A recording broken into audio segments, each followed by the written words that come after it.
My family decided to live the RV life, but I'm tired of it. I just want to be a normal teenager. My parents decided when I was only around 7 years old, far too young to get an opinion on anything, to pack us up and move into an RV to travel around the US. My dad works online and my mom makes content online. She's not huge by any means, but big enough that we get recognized sometimes, and big enough that I've had a camera shoved in my face for as long as I can remember. I sleep in a tiny bunk bed that I outgrew years ago, and the other bunk is the only space I have to put anything I own. I don't even have a room, just a curtain, and thank God I'm an only child, or else I would have to share the small space I have already. I was homeschooled for most of my education and then switched to online school at my own insistence for high school. I'm an 18-year-old girl. I don't have a single friend in person because the longest I've ever stayed anywhere is a month.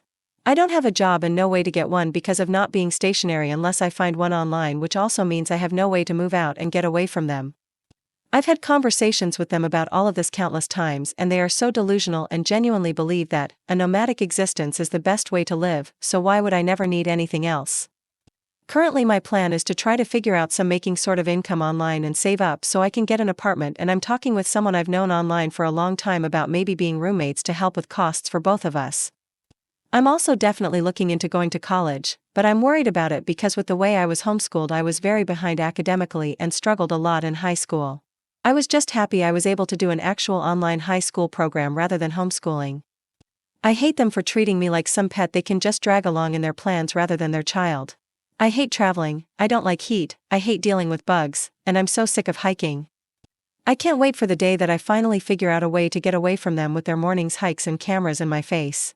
I've traveled around the US, yeah, but God forbid I want to have a normal life, go to college, or maybe even make some friends. That's asking too much. Update. I had a lot of people give me really helpful advice, resources, as well as even offers to try to help personally, some being questionable admittedly, but a majority being genuinely concerned, wanting to try to help, and I very much appreciate that. Something that stood out to me was people asking if I had any family I could stay with, to which I had to respond, not that I know of, because I don't have anyone on my dad's side of the family and my mom's strictly no contact with her family.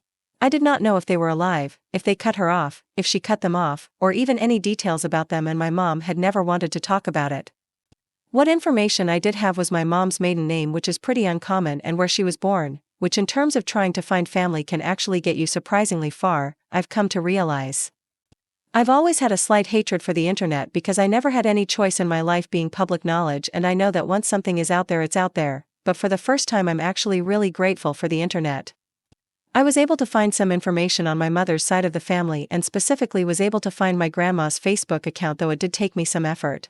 After a lot of stressing on how to approach messaging her, if I even should, as well as potential outcomes, I messaged her explaining my mom's life, who I was, and my situation. I won't go into details onto why my grandma and my mom were no contact because that is not my story to share, but my grandma was appalled that she has a granddaughter she didn't even know about, and even more so the way in which her daughter raised me. I found out I have an aunt and an uncle, both of which my grandma told them about me and my situation. I've been in pretty much constant contact with all of them since just learning about each other. All of them want to help me get out of this living situation with my parents, and luckily with me being 18 now it's actually possible.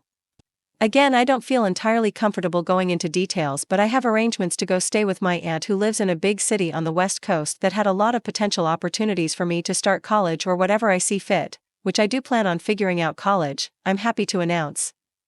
My uncle has kids, but my aunt lives on her own and has a spare bedroom which she has no problem letting me stay in for as long as necessary. I have a train ticket scheduled and purchased by my aunt and enough money to get to the station. I'm talking with my family currently and trying to plan out the details, like how or if I'm going to tell my parents. My mom doesn't know any information on where any of her family lives, so even if I were to tell my parents who I'm going to live with, they wouldn't know where I was specifically. Someone pointed out that if I did leave without telling them, I should leave a note or some form of proof that I left willingly, so if I do opt out of a conversation, I'm planning on either leaving a note or filming a video explaining my plans and why I'm leaving, which would be kinda of ironic, wouldn't it? If someone had told me not even 2 weeks ago that not only do I have a plan to move away from my parents but contact with family members I didn't even know existed, I don't think I would have believed it. I wanted to let anyone who was concerned about me to not worry. Genuinely, thank you.